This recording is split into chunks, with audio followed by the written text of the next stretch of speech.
नमस्कार. आज रविवार दिनांक 22 फेब्रुवारी. जाणून घेऊया आजच्या मुख्य 5 बातम्या. आपण ऐकत आहात मराठी अपडेट समूहाचे दररोज सकाळी 7:30 वाजता प्रसारित होणारे Marathi update morning news podcast. जिल्हाधिकारी राहुल कर्डिले यांनी परीक्षा कालावधीत केंद्रावर परीक्षेशी संबंधित नसलेली व्यक्ती आढळल्यास कारवाई करण्याचा सज्जड इशारा दिला होता. त्याचा सकारात्मक परिणाम काल दिसून आला असून कोणत्याही केंद्रावर अनधिकृत व्यक्ती आढळून आली नाही. जिल्ह्यात सर्व परीक्षा कॉपीमुक्त वातावरणात सुरू असून विद्यार्थ्यां व पालकांकडून सकारात्मक प्रतिसाद मिळत आहे. उर्वरित परीक्षा देखील अशाच वातावरणात पार पाडण्यासाठी प्रशासनास सहकार्य करावे असे आवाहन जिल्हाधिकारी राहुल कर्डिले यांनी केले. काल शनिवार रोजी हडको येथील छत्रपती शिवाजी महाराज चौक येथे दुपारच्या सुमारास तरुणांच्या 2 गटात हाणामारी झाल्याची घटना घडली आहे. या हाणामारीत चाकू, दगड आणि बेल्टचा वापर झाला असून वार चुकल्यानं एक तरुण बचावला असल्याचे प्रत्यक्षदर्शींनी सांगितले. जखमी तरुणावर उपचार सुरू असून काही आरोपी पकडण्यात आल्याची माहिती पोलीस सूत्रांनी दिली आहे. कालपासून नरेंद्र देवेंद्र महोत्सवास सुरुवात झाली असून आज 22 फेब्रुवारी रोजी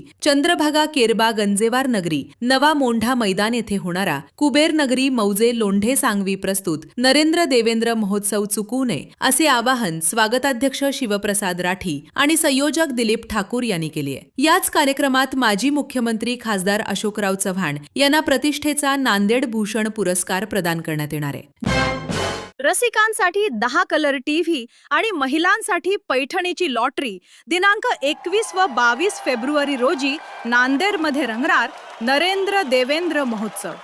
देशातील नामवंत कवी व हास्य कलाकार नांदेडकरांना खळखळून हसवणार. स्थळ कैलासवासी चंद्रभागा केरबा गंजेवार नगरी नवा मोंढा मैदान नांदेड. दिनांक 21 व 22 फेब्रुवारी सायंकाळी 5 वाजता. विनीत स्वागताध्यक्ष शिवप्रसाद राठी आणि संयोजक धर्मभूषण दिलीप ठाकूर.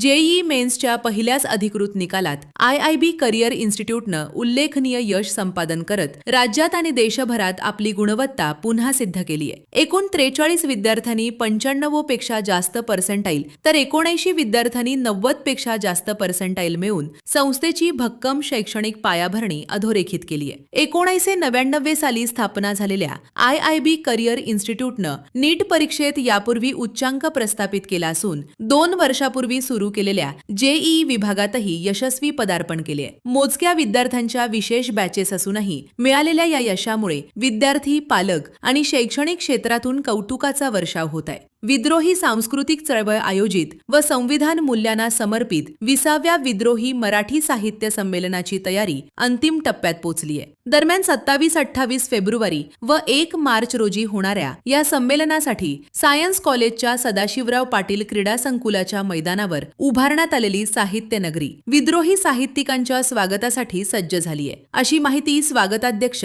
राहुल SM प्रधान यांनी काल पत्रकार परिषदेत दिली आहे. दररोज सकाळी 7:30 वाजता Marathi update morning news podcast ऐकण्यासाठी मराठी अपडेट पॉडकास्ट YouTube चॅनलला सबस्क्राईब करा. धन्यवाद.